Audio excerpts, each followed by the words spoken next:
शक्ति ही जीवन है, दुर्बलता ही मृत्यु है। एक बहुत बड़े ठेकेदार के यहाँ हजारों मजदूर काम करते थे।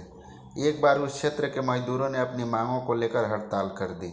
महीनों हड़ताल चलती रही। इसका परिणाम यह हुआ कि मजदूर भूखे मरने लगे और रोजी रोटी कमाने के लिए दूसरे बस्तियों में चले गए।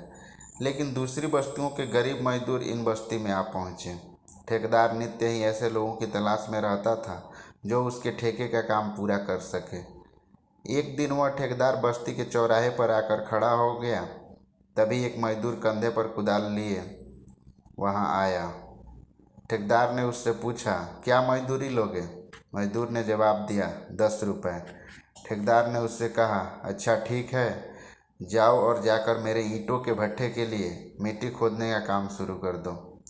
इसके बाद दूसरा मजदूर वहां आया। ठेकेदार ने उससे भी मजदूरी पूछी। वह बोला कि 50 रुपये लूँगा। ठेकेदार ने उसे खान में कोयला खोदने भेज दिया। तीसरे मजदूर ने बड़े ताव से 100 रुपये मजदूरी बताई। ठेकेदार ने उसे हीरे की खान में भेज दिया। शाम को तीनों मजदूरी लेने पहुँचे। पहले ने 100 टोकरी मिट्टी खोदी, दूसरे ने 10 मन कोयला निकाला और तीसरे को एक हीरा मिला। तीनों के हाथ पर जब मजदूरी रखी गई तो पहला मजदूर तीसरे मजदूर के हाथ में 100 रुपये देखकर नाराज होने लगा। इस पर ठेकेदार बोला, तुम्हारी मजदूरी तुमने ही तय की थी। जिसमें जितनी शक्ति और इच्छा थी उसने उतनी मजदूरी बताई और सभी ने काम उसी के अनुरूप किया है। यह सुनकर पहला मजदूर चुप हो गया। इस कहानी का सार यह है कि शक्ति ही जीवन है, दुर्बलता ही मृत्यु है। यानी हमें आशावादी होना चाहिए, खुद की क्षमताओं को पहचानना चाहिए और उसके अनुसार ही कार्य करना चाहिए।